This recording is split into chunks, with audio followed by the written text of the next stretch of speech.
बिस्मिल्लाहिर्रहमानिर्रहीम। अस्सलाम वालेकुम नादरीन, आप यूट्यूब चैनल देख रहे हैं। मैं इमरान खान हूँ। नादरीन, आज 10वीं मरतबा सुहेल अफरीदी मुलाकात के लिए अडियाला जेल आ रहे हैं और इसके लिए सुहेल अफरीदी साहब इस्लामाबाद पहुँच गए।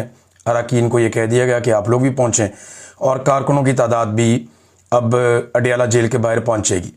इससे पहले हमने देखा कि 2 दिन पहले अलीमा खानम पे और इमरान खान साहब की जो बाकी बहनें हैं उनके ऊपर और वहाँ मौजूद कारकुनों के ऊपर वाटर कैनन का इस्तेमाल किया गया आधी रात को सर्दी में। और कुछ लोग इसको बड़ा नॉर्मलाइज कर रहे थे, कुछ नहीं होता, बिल्कुल ये नॉर्मल है, ये पूरी दुनिया में होता है। तो ठीक है, जो जो चीज़ जहाँ जहाँ दुनिया में बुरी होती है वो सारी इकट्ठी करके पाकिस्तान में ले आए और जो अच्छी चीज़ें दुनिया में होती हैं वो कभी भी उसको काबिल तकलीद हम नहीं समझते। अब ये जो जर्नलिस्ट इस किस्म के बयानिए बना रहे हैं ना कि कुछ भी नहीं होता, मैंने इनको छोटी छोटी बातों पर मातम करते हुए और चिल्लाते हुए देखा है। ये तत्ते तवे पे बैठ जाते थे जब ज़रा सा हल्की सी छींक भी नवाज शरीफ साहब को जेल में आ जाती थी। ये मियाँ साहब की ज़िंदगी की ज़मानत मांगते थे, ये अदालतों में जाकर गिड़गिड़ाते थे कि नवाज शरीफ साहब को खुदा के वास्ते हमारा नवाज शरीफ हमें वापस कर दो। ये काम ये लोग करते थे।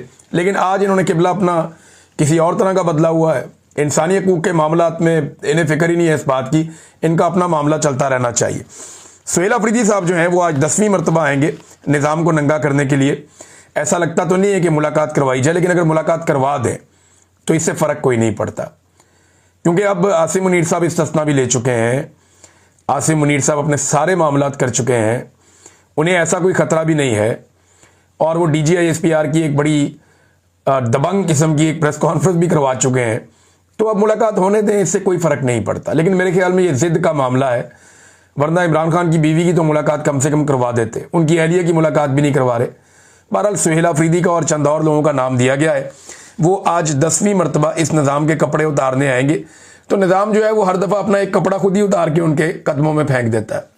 ये हालात हो गए हैं। और ये सियासतदान जो आज ये सारा माहौल इंजॉय कर रहे हैं ना, बिलावल समेत, बिलावल साहब कल दोबारा आए सामने। बिलावल जरदारी ने लाहौर के अंदर कुछ एक्टिविटीज़ की हैं और उसके बाद कहा जी PTI जो है दहशत गर्दों की तरह बिहेव करती है, तो इनके ऊपर पाबंदी लगनी चाहिए। बिलावल साहब, कराची में असला कौन बांटता था? आपका वज़ीर दाखिला। गैंग वॉर कौन करता था? पाकिस्तान पीपल्स पार्टी। अभी इंडिया ने एक मूवी भी बनाई है वो रहमान डकैत के ऊपर, ये किसका आदमी था? बेनज़ीर भुट्टो की गाड़ी चलाता था ना, याद है आपको? बिलावल, आपको मैं याद दिलाता हूँ ये मिर्ज़ा साहब क्या गुल खिला रहे थे, रहमान डकैत क्या कर रहा था, उज़ैर बलोच किसका साथी है। ये जो कराची के अंदर एक अंडरवर्ल्ड पूरा काम करता था, किसके लिए काम करता था? खालिद शहनशाह क्यों कत्ल हुआ था और उसके किनके साथ ताल्लुकात थे? तो बिलावल जरदारी साहब दहशतगर्द कौन है और कौन असला और बंदूक इस्तेमाल करता है, सारी दुनिया को पता है। अल जुल्फ़िकार किसकी थी, ये भी सारी दुनिया को पता है। आप ही की फैमिली ने बनाई थी ना अल जुल्फ़िकार। क्या कारनामे उन्होंने किए थे? क्या पाकिस्तान तहरीके इंसाफ ने आज तक बंदूक उठाई? एहतजाज उन्होंने ज़रूर किया, एहतजाज किया, मुकाबला किया। एक आदमी आप ऐसा नहीं दिखा सकते जिसको पाकिस्तान तहरीके इंसाफ ने गोलियां मारी हों या किसी एहतजाज में उन्होंने गोलियां चला दी हों या कहीं पे उन्होंने हमला कर दिया। एहतजाज करने वो ज़रूर गए। कहीं पे लोग, जब एहतजाज करने वालों पे गोली चलती है, आंसू गैस चलती है, तो लोग रिटेलिएट करते हैं बाद औक़ात, लेकिन गोली किसी ने नहीं चलाई। ये तुर्रा इम्तियाज़ जो है ये पीपल्स पार्टी को तो हासिल है, MKM को भी हासिल है, कई और जमातों को हासिल है। तहरीके लब्बैक वालों ने भी काफ़ी मार कुटाई की है, लेकिन PTI ने वो नहीं किया। तो बिलावल ना बताएं दुनिया को कि दहशतगर्दी क्या होती है और दहशतगर्द किस तरह के होते हैं, उनका तो ये बनता ही नहीं है बताना। और अब वो पाकिस्तान तहरीके इंसाफ के ऊपर पाबंदी के बहाने इसलिए ढूंढ रहे हैं कि इन्हें ये समझ आ गई है कि पाकिस्तान तहरीके इंसाफ को मैदान में शिकस्त देना नामुमकिन है। लिहाजा मैदान में शिकस्त देने की बजाय बेहतर यह है इनको मैदान से ही आउट करो। उसके लिए गेम की जा रही है, देखते हैं क्या करते हैं। 12 सुहेल अफरीदी साहब जाएंगे और फिर दोबारा खबर बनेगी, दोबारा वो धरना देंगे, बैठेंगे, शोर मचाएंगे। जो भी एक्टिविटी 2 दिन पहले हुई वो भी सारी दुनिया ने देखी और ये भी सारी दुनिया देखेगी। अलीमा खानम ने एक इंटरव्यू दिया ऑस्ट्रेलियन मीडिया को, उन्होंने चंद बातें की। उन्होंने कहा जी अदालती अहकामात के मुताबिक 1 हफ्ते में फैमिली, वकला और इमरान खान साहब के जो दोस्त हैं या सियासी लोग हैं, इनकी मुलाकातों की मद में 24 अफराद की इमरान खान साहब से मुलाकातें ज़रूरी हैं जो अदालती अहकामात हैं। लेकिन ये पिछले 1 साल से मुलाकातें महदूद कर रहे हैं। ये पहले 6 फैमिली मेंबर से 3 पर और 3 से फिर 1 पर और फिर बिल्कुल मुलाकात पर पाबंदी पर पहुंच गए हैं, ये अलीमा खानम ने कहा। उन्होंने कहा इनके लिए मसला यह है कि इमरान खान इस वक्त 85 से 90% तक अवाम की आवाज़ है और 11 दिसंबर को इंसदाद दहशतगर्दी की अदालत में मैं पेश हो रही हूं, यानी आज के दिन, और चार्ज होकर शायद सजा की तरफ यह मुकदमा जा रहा है। मेरे ऊपर इल्ज़ाम यह है कि इमरान खान का पैगाम मैंने कौम तक क्यों पहुंचाया, और इमरान खान का पैगाम यह था कि कौम अपने हुकूक के लिए, जमहूरियत के लिए, रूल ऑफ लॉ के लिए खड़ी हो जाए। ये जनाब अलीमा खानम ने इंटरव्यू दिया। एक और बात उन्होंने कि इमरान खान ने पैगाम भेजा कि आसिम मुनीर का ज़हनी तवाज़ुन दुरुस्त नहीं है, अगर मुझे या बुशरा बीबी को कुछ हुआ तो तनहा इसका जिम्मेदार आसिम मुनीर होगा और किसी पे जिम्मेदारी नहीं आएगी। ये अलीमा खानम ने बैनुल अक़वामी मीडिया को इंटरव्यू दिया, काफ़ी वायरल हो रहा है ये इंटरव्यू। और इसके अलावा एक और जनरल नईम लोधी साहब हैं, उन्होंने एक ट्वीट किया है। आप ज़रा इसके ऊपर गौर करें तो आपको अंदाज़ा हो जाएगा कि कितनी सिंपली उन्होंने वो सारी चीज़ें कौम के सामने रख दी हैं जो इतने लंबे अरसे से एस्टेब्लिशमेंट को समझ नहीं आ रही। अब ये रिटायर्ड जर्नैल हैं, ये कहते हैं आज अगर आप डिप्लोमेसी डिप्लोमेट्स के हवाले कर दें, मईशत इकोनॉमिस्ट के हवाले कर दें, सियासत सियासतदानों के हवाले कर दें, बातचीत कबायली बड़ों और सियासतदानों के हवाले कर दें और अपने काम पर तवज्जो मरकूज करें, अगर 6 माह में सब ठीक ना हो जाए तो आप कहिएगा। ये तो 6 माह कह रहे हैं ना, 4 माह में सब ठीक हो जाएगा। आज मिलिट्री एस्टेब्लिशमेंट इसमें से निकल जाए, ये जो खेल वो खेल रहे हैं खेलना बंद कर दें, सियासतदानों को सियासत करने दें और मुज़ाकरात का रास्ता खोलें और चीज़ों को चलने दें। डिप्लोमेसी जो है डिप्लोमेट्स करें ना, मईशत को चलाने के लिए इकोनॉमिस्ट आगे आए, ना कि ये खुद अपना दिमाग वहां पे लगाएं। तजुर्बा ही नहीं है उसके अंदर इनका, ये कर ही नहीं सकते।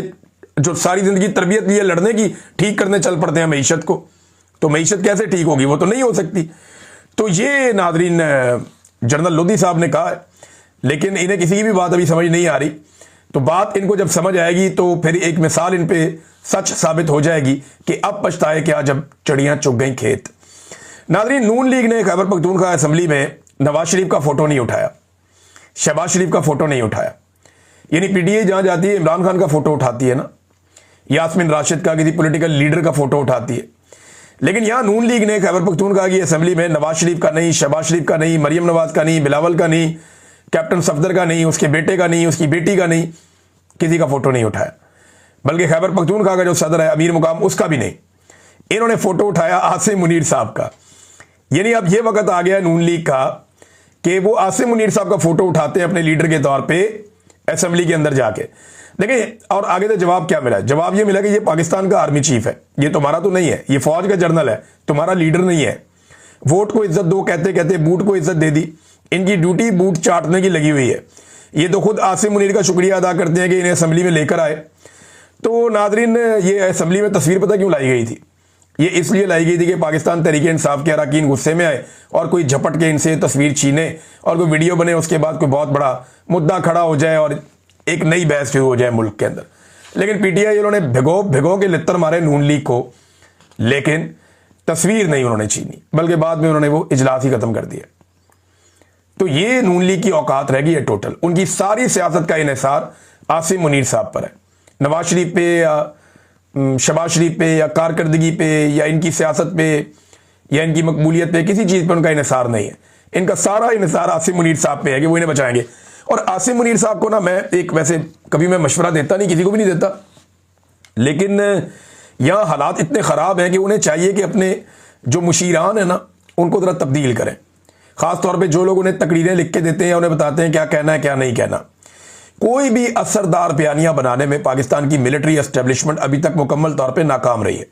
आसिम मुनीर साहब कोई भी एक ऐसी तकरीर या एक ऐसा जुमला नहीं कह पाए जो कौम जिसको फॉलो कर रही हो, या उसको अब पुराना माल ले आते हैं, उसकी नई पैकिंग करके बेचने की कोशिश करते हैं।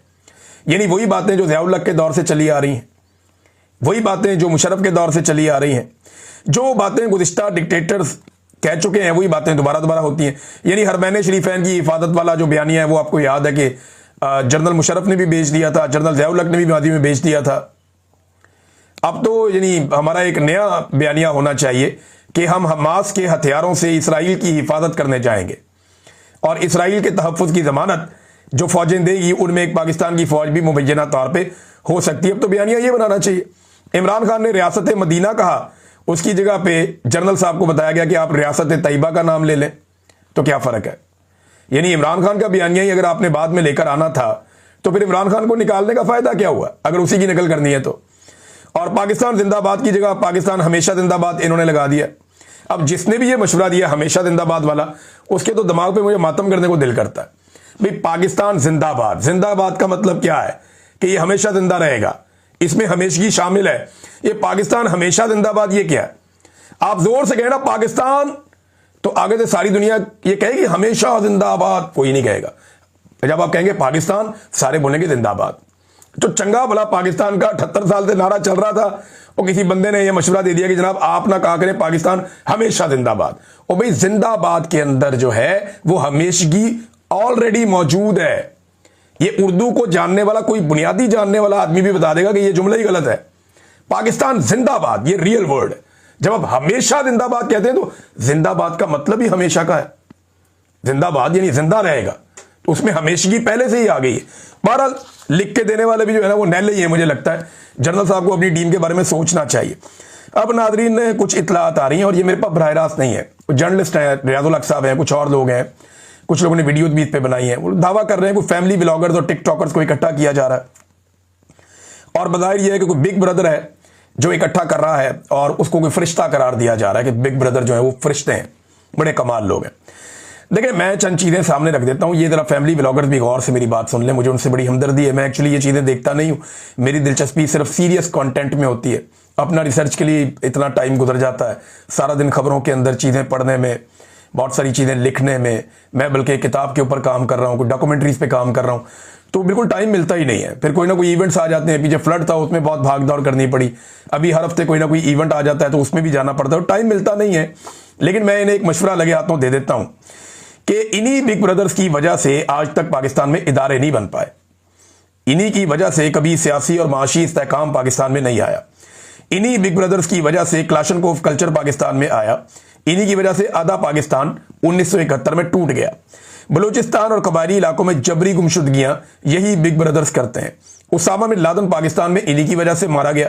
जबरी गुमशुदगियां पाकिस्तान में जितनी भी हो रही हैं, चाहे वो सहाफियों की हो रही हैं, चाहे वो सियासतदानों की हो रही हैं, चाहे बाकी लोगों की हो रही हैं, यानी इसमें वकला की भी हुई हैं, और जितने इंसानी हकूक के लिए आवाज उठाने वाले लोग हैं उनको जबरी तौर पे लापता किया गया है। ये सारी जबरी गुमशुदगियां, इनके पीछे आपके बिग ब्रदर्स ही होते हैं। हुकूमतें बनाने और गिराने में भी बिग ब्रदर्स होते हैं। चादर और चार दीवारी का तकद्दुस जब भी पामाल होता है तो पुलिस वालों के साथ कोई ना कोई बिग ब्रदर होता है। कायदे आजम फातिमा जना, लियाकत अली खान, हुसैन शहीद सोहरवर्दी, वली खान, जुल्फिकार अली भुट्टो, बेनजीर भुट्टो और इमरान खान तक तमाम लीडर्स जो निशाना बने, इन्हीं बिग ब्रदर्स का निशाना बने। यानी इन्हीं बिग ब्रदर ने जनरल बाजवा की एक्सटेंशन की ख्वाहिश पर मुल्क में रजीम ही तब्दील कर दिया, और इन्होंने ही 2024 का पाकिस्तान के जो मैंडेट है, अवाम ने जो मैंडेट दिया था, पूरा इलेक्शन बिग ब्रदर्स ने चोरी कर दिया। मन मर्जी की FIR लोगों के ऊपर करवा दी। सहाफियों को, वकीलों को, इंसानी हकूक के लिए आवाज उठाने वालों और अपने हकूक मांगने वालों तमाम तबकात के लोगों को जबरी तौर पर लापता किया। जजों और सियासतदानों के कमरों में जो खुफिया कैमरे लगाए गए वो भी बिग ब्रदर्स के ऊपर इल्जाम लगता है। ब्यूरोक्रेसी को अपनी मर्जी से इन्हीं बिग ब्रदर्स ने चलाया। सियासी मामलात में कभी बराह रास्त और कभी बिलवास्ता मुदाखलत करते रहे यही बिग ब्रदर्स, और बार बार इन्होंने अपने हलफ को तोड़ा। कायदे आजम मोहम्मद अली जिन्ना जो पाकिस्तान के बानी हैं, उनके फरमान की भी इन्होंने खिलाफ वर्जी की। कभी ये जहादी बनाते हैं, कभी दहशतगर्द बनाते हैं। तो पाकिस्तान में जो एक तजर्बागाह बनाकर रख दी गई, पाकिस्तान को एक ऐसी लेबॉर्ट्री बना दिया गया जहां हर तरह का तजर्बा हुआ, तो इन तजर्बों के पीछे सबसे ज्यादा बिग ब्रदर्स रहे हैं। देखिए, हमें पाकिस्तान में किसी बिग ब्रदर की जरूरत नहीं है। हमें पाकिस्तान में आईन की बालादस्ती की जरूरत है, रूल ऑफ लॉ की जरूरत है, इंसानी हकूक और शख्सी आजादियों की जरूरत है, आजाद अदलिया और आजाद मीडिया की जरूरत है, मैंडेट के एहतराम की जरूरत है। पाकिस्तान में रूल ऑफ लॉ चाहिए, मुल्क में मेरिट की जरूरत है। अब इन टिकटॉकर्स को या यूट्यूबर्स को, जो फैमिली ब्लॉगर्स हैं, इनको जो अफसरान तंग कर रहे थे ना, ये अफसरान मेरिट के ऊपर नहीं आए हुए थे, ये मेरिट के खिलाफ आए हुए थे ज्यादातर लोग। और क्योंकि इनको बिग ब्रदर्स लेकर आए थे, वो इन्हें अपने मकासद के लिए इस्तेमाल करते रहे कि इमरान रियाज को पकड़ लो, फलाने को पकड़ लो, उसको पकड़ लो, इसको पकड़ लो, तो ये उनके लिए खिदमात कर रहे थे, तो ये आपे से बाहर हो गए और इन्होंने 2 नंबरी शुरू कर दी। अगर ये बिग ब्रदर्स का नाम ना लेते तो शायद बिग ब्रदर्स को कभी कोई एतराज ना होता। आज पाकिस्तान के ऊपर जो नाअहल और करप्ट टोला मुसल्लत है, उसके पीछे भी ये बिग ब्रदर्स हैं। अब ये जो टिकटॉकर्स हैं या जो फैमिली व्लॉगर्स हैं, या तो एस्टेब्लिशमेंट अपने अरबों के बजट में से इनको करोड़ों रुपया दे हर महीने ताकि इनका नुकसान ना हो। और देखें, अवाम की राय के खिलाफ अगर कोई वारदात वाकई डाली जा रही है तो मैं एक बात सीरियसली बता दूं कि पाकिस्तान के जो सबसे बड़े सियासी एक्टर्स हैं ना, वो इस मुल्क में नाकाम हो गए। एक्चुअली तो ये लोग इंटरटेनर्स हैं, ये लोगों को इंटरटेन करते हैं। तो इंटरटेनमेंट इंडस्ट्री के लोग तब तक कामयाब रहते हैं जब तक कि वो लोगों के साथ जुड़े रहते हैं और लोगों की नजर में कंट्रोवर्शियल नहीं होते। जब वो कंट्रोवर्शियल हो जाते हैं तो उनका डिक्लाइन शुरू हो जाता है देर सवेर। तो इस चीज से बचने के लिए इन तमाम फैमिली व्लॉगर्स को मेरा ये मशवरा है कि अगर आप पे दबाव डाला भी जा रहा है तो कोशिश करें कि जितना हो सके इस कंट्रोवर्सी से आपने बचना है। बिग ब्रदर आपको थोड़ी देर के लिए अच्छा लग सकता है, हमें भी थोड़ी देर के लिए बहुत अच्छा लगता था, लेकिन ये ज्यादा देर के लिए या लंबे अरसे के लिए ये नुकसानदेह है और इसने पाकिस्तान को बहुत नुकसान पहुंचाया। तो आप इससे महफूज रहें और अपना काम करें, अपने काम पर तवज्जो दें। आप लोग अच्छा इंटरटेन कर रहे होंगे लोगों को, तो लोगों को इंटरटेन करें, उन्हें खुश रखें और आप खुद भी खुश रहें और अल्लाह ताला आप सबको अपने हिफ्ज़ व अमान में रखे। लेकिन इस तरह की अगर कोई चीज़ आप करने जा रहे हैं तो एक मरतबा सोचिएगा ज़रूर, क्योंकि बाद में फिर आपको भी ये कहना पड़ेगा कि अब पछताए क्या जब चिड़ियाँ चुग गई खेत। तो इससे आपने बचना है। नाज़रीन, एक खबर मैं आपको और देता हूँ। देखिए, पाकिस्तान में और भारत में एक ही दिन में 2 एक्टिविटीज़ हुई और दोनों एक्टिविटीज़ में आपके सामने रखूंगा तो आपको फ़र्क पता चल जाएगा। एक ही दिन अमेज़न ने यह ऐलान किया कि वो भारत में 35 अरब डॉलर्स की सरमायाकारी करने जा रहा है और उसी दिन पाकिस्तान ने यह ऐलान किया कि IMF पाकिस्तान को 1.3 अरब डॉलर्स कर्जा देने जा रहा है। अंदाजा करें आप, ये भारत है और ये पाकिस्तान है। एक के तैयारे गिरे और एक ने गिराए, लेकिन हम कहां खड़े हैं। 35 अरब डॉलर सिर्फ एक कंपनी भारत में सरमायाकारी लेकर आ रही है और पाकिस्तान से सारी कंपनियां जो बैनुल अक़वामी थी वो एक एक करके भागती जा रही हैं, पाकिस्तान से निकलते जा रहे हैं। तो ये कॉन्फिडेंस क्यों नहीं कर रहे लोग पाकिस्तान पे। 1.3 अरब डॉलर पाकिस्तान ने लिया, क्या हम इसी काम के लिए रह गए हैं, कर्जे लेने के लिए? और भारत सरमायाकारी भारत के अंदर लेकर आ रहा है। पाकिस्तान इतनी सरमायाकारी पिछले कई सालों में नहीं ला सका जितनी एक एक सौदे में भारत अपने मुल्क के अंदर ले आता है। बेशक वो बड़ा मुल्क है, लेकिन हमारे पास भी पोटेंशियल है, हम उनके साथ ही आजाद हुए। हमारे रुपए की जो कदर है वो भारत से ज्यादा थी, आज भारत से कम है और बहुत कम है। इसके लिए कौन जिम्मेदार है? जनरल लोदी की बात जो है, जो मैंने पहले आपको सुनाई, उसे याद रखिएगा, बल्कि बार बार याद कीजिएगा। थोड़े दिन पहले आपका वफाकी वज़ीर इत्तलात कह रहा था कि पासपोर्ट की बड़ी इज्जत हो गई, पूरी दुनिया में लोग सैल्यूट मारते हैं, लोग जो है रश्क से देखते हैं पाकिस्तान का पासपोर्ट। मैं एक चीज बताता हूं आपको, ये देखें, ये नई रैंकिंग आ गई है इंटरनेशनली दुनिया के पासपोर्टों की। जो दुनिया के 5 बदतरीन पासपोर्ट हैं उनमें एक पाकिस्तान का है। अफगानिस्तान, शाम, इराक, सोमालिया और पाकिस्तान। और यमन, शुमाली कोरिया, फ़लस्तीन, Bangladesh, Sudan, Libya, Kenya, Nigeria, Ethiopia, Iran, Nepal, Bhutan, Congo, Sri Lanka, Burma, Vietnam, Bosnia, ये सारे मुल्क पाकिस्तान से बहुत बेहतर हैं। इनके पासपोर्ट पाकिस्तान से बहुत बेहतर है। इंडिया तो बहुत ही बेहतर है। ये पाकिस्तान की हालत किसने की? किसने की पाकिस्तान की ये हालत? और क्यों हुई ये पाकिस्तान की हालत? लोग क्यों हम पर एतबार नहीं करते? इसलिए कि हम दुनिया को धोखा देते हैं और पाकिस्तान की हुकूमतें और पाकिस्तान की एस्टेब्लिशमेंट इसके लिए सबसे बड़ी जिम्मेदार है। नादरीन, एक डाटा मैंने आपको दिखाया था अपने पिछले वीलॉग में। मैं अनफॉर्चुनेटली इस वीलॉग में भी वो आपको नहीं शो कर पाऊंगा, खबरें बहुत ज्यादा थी, लेकिन मैं प्रॉमिस आपसे किया हुआ है, बड़ा तफसीली मैंने इसके ऊपर काम किया है कि ये जो मुल्क डिफॉल्ट होने लगा था इमरान खान के दौर में, ये जो कहानी सुनाते हैं और इन्होंने डिफॉल्ट से बचाया, इस कहानी का सारा नितारा मैंने निकाला हुआ है। इस पे जो वीलॉग है वो आपको मैं जल्द बताऊंगा, उसके लिए मुझे चंद मिनट चाहिए होंगे, 5-7 मिनट, तो अभी तो इतना टाइम नहीं है। तो अब तक के लिए इतना ही। अपना ख्याल रखिएगा, अपने इस चैनल का भी। अल्लाह हाफिज़।